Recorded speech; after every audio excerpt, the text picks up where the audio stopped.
Hi, thanks for being in a new video. This time let me tell you what I liked most and least about the iPhone 16e. After testing it, so as always, let me tell you not to buy the iPhone 16e without watching this video. Let's consider its launch price, which in Mexico has been 14,999 pesos. That is, this is the cheapest iPhone you can buy today.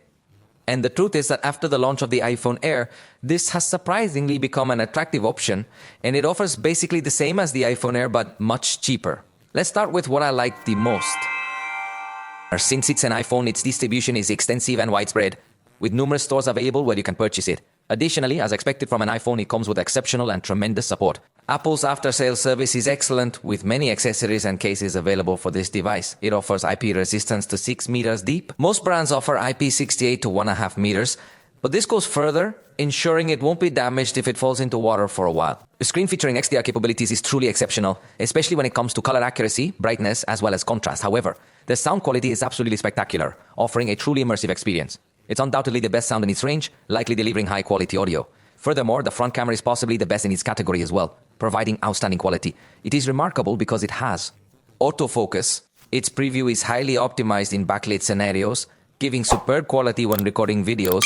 Even in backlit situations, it performs excellently. Maybe the best front-facing camera for video, so if you're a content creator, with a budget like this, I believe it provides excellent video quality, though it lacks an ultra-wide and telephoto camera, making it quite limited in that regard. But the front and rear video quality is brutal, recording in 4K at 60 FPS, so you're well covered.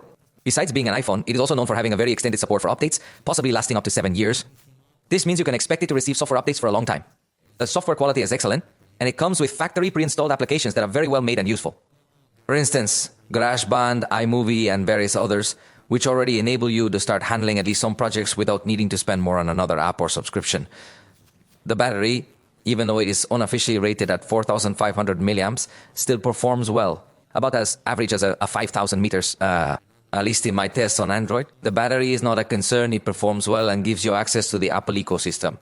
It's pricey, but you could get an Apple Watch, some AirPods, a Mac, and everything works together. In perfect harmony with one another, it's truly perfect in that regard. The Apple A18 chip offers incredible power at this price, allowing access to high graphics in games. However, you can't exceed 60 frames per second due to screen limits. Now onto what I didn't like. The base version has 128 GB of storage. That somehow obliges you to. The version with 256 GB is priced at 17,499 pesos. It increases significantly, especially when you are already in that price range. In this price range, if you can find Android devices offering a much more versatile rear camera system, along with high-quality front and rear video recording, then having only 128 GB of internal storage starts to lose some sense. Also, the screen is just 60 Hz, meaning movements won't be as smooth as on a 120 Hz screen. Let me simplify it. If you've never used a 90 or 120 Hz screen, don't worry if you always use traditional 60 Hz screens. You'll have the same experience here, but be aware that in this price range, all Android devices will offer much smoother screen movements. Additionally, in this particular situation, if you're looking for headphones that offer high-resolution audio capabilities, you are almost compelled to purchase AirPods. This is because they don't support high-resolution audio codecs from other manufacturers like LDZAC, LHDC, or aptX. Everything is quite Apple exclusive in this regard. Moreover, one of my most significant criticisms, not only of this iPhone but of all iPhones, is that the selfie portrait photography taken at night turns out to be quite poor. And I mean very, very poor. Furthermore, when using portrait mode for selfies, the camera struggles to maintain focus on objects. This is unusual, considering the device is said to have a 3D depth sensor designed to scan your face and more. However, it only manages to focus on the face, and if there's an object present, it fails to detect it properly. Additionally, as I mentioned earlier, the device lacks both an ultra-wide camera and a telephoto camera. This option significantly limits its versatility in this category, making it less adaptable for various photography needs. Other devices will provide access to these lenses, enhancing nighttime quality. The camera offers much more versatility for taking pictures or recording from far away or up close. Also, it does not offer RAW photography, for example, which the more specialized could take advantage of. The maximum zoom goes up to 10x, and the truth is still forced. At 5x, it looks more or less decent, but the truth is that the zoom is still too short. Interestingly, night photography did not stand out too much if you are going to find other Android devices with better quality in that aspect. The fast camera is quite basic, it lacks manual speed adjustment and only records in full HD. If you want to capture time lapses, the results are unfortunately poor. Also, I could mention the one-handed mode, which just shifts half the screen down. However, since this is a compact device, I can at least reach those screen areas. So I think this will be the one model where I won't complain about that, all thanks to it being compact. In fact, that's a benefit I didn't tell you about. One thing I liked is that it's pretty compact. If you like comfortable cell phones, this is a good choice. It doesn't have a fingerprint reader, just Face ID, which I know is a good security mechanism. But it's still a bit awkward at times, so it would be more versatile if it offered both. Also, it doesn't come with a charger in the box, so that's something to consider.